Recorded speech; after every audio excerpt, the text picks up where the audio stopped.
State Uddam Samagam Melaya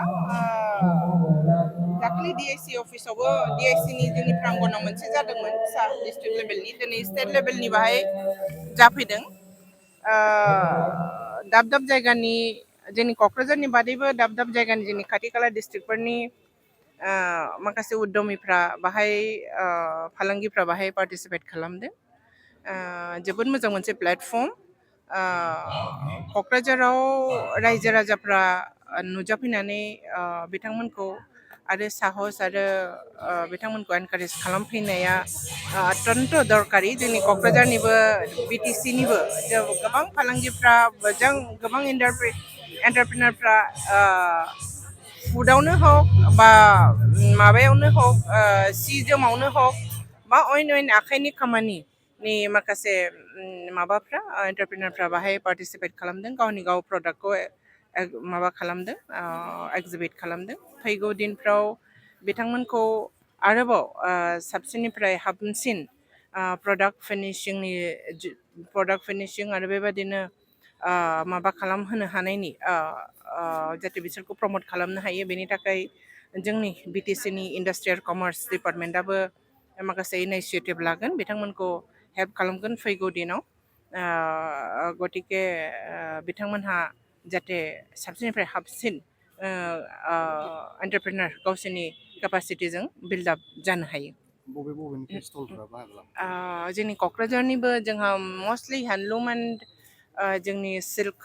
promote खालामफैनायखौ जोङो participant जों नुदों आरो जोंनि माखासे वुड एन्ड क्राफ्टनि मानसिफोरबो बेम्बु जोंनि क'क्राझार डिस्ट्रिक्ट चिरां डिस्ट्रिक्ट जोंनि BTC नि फ्राय मोनब्रै डिस्ट्रिक्टनि फालांगिफ्रानो बाहाय दङ बेनि बादैबो जोंनि खाथि खाला डिस्ट्रिक्ट धुबुरी डिस्ट्रिक्टनिबो जों माखासे नुदों जोंनि बर्डार एरियानि माखासे बिथांमोन इनक्लुडिं माबा बेल मेटेल माने पितलनि माखासे इन्डास्ट्रि एन्टारप्रिनारफ्रा बाहाय नुजाथिफैदों हादों जोबोद गोजोननाय मोनदों आरो बिथांमोनखौ हेफाजाब खालामनो जोंनि माबा कमार्स एन्ड इन्डास्ट्रि डिपार्टमेन्टआ जेब्लायबो रेडि প্ৰতি জনগোষ্ঠীয়ে ভাতৃত্ব বোধেৰে ঐক্যতাৰে যাতে আমি এই বছৰটো পাৰ কৰিব পাৰোঁ তাৰে কামনা কৰিলোঁ সকলোৰে সুস্বাস্থ্য কামনা কৰিলোঁ হয় আজি যোৱাকালি আমাৰ সন্মানীয় BTC বছৰ হাগ্ৰামা মহিলাৰী দেৱ লগতে আমাৰ সন্মানীয় মুখ্যমন্ত্ৰী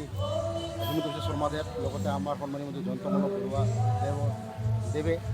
ইতিমধ্যে মোৰ লগত আলোচনা কৰিছে আৰু মোৰ লগত আলোচনা মৰ্মে আজি এটা নতুন দায়িত্ব অৰ্পণ কৰিলে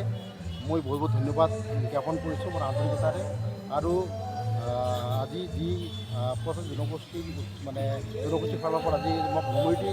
MCLA হিচাপে প্ৰথমে নিযুক্তি প্ৰদান কৰি তাৰপিছত দুটা ভাল বিভাগ সয়েল কনজাৰ্ভেশ্যন আৰু চেৰিকালচাৰ দুটা বিভাগ আজিৰ দায়িত্ব অৰ্পণ কৰিলে তো এই ক্ষেত্ৰত মই বহুত ধন্যবাদ জ্ঞাপন কৰিছোঁ লগতে যি BTC প্ৰধান যি হাগ্ৰামা মহিলা যিটো সপোন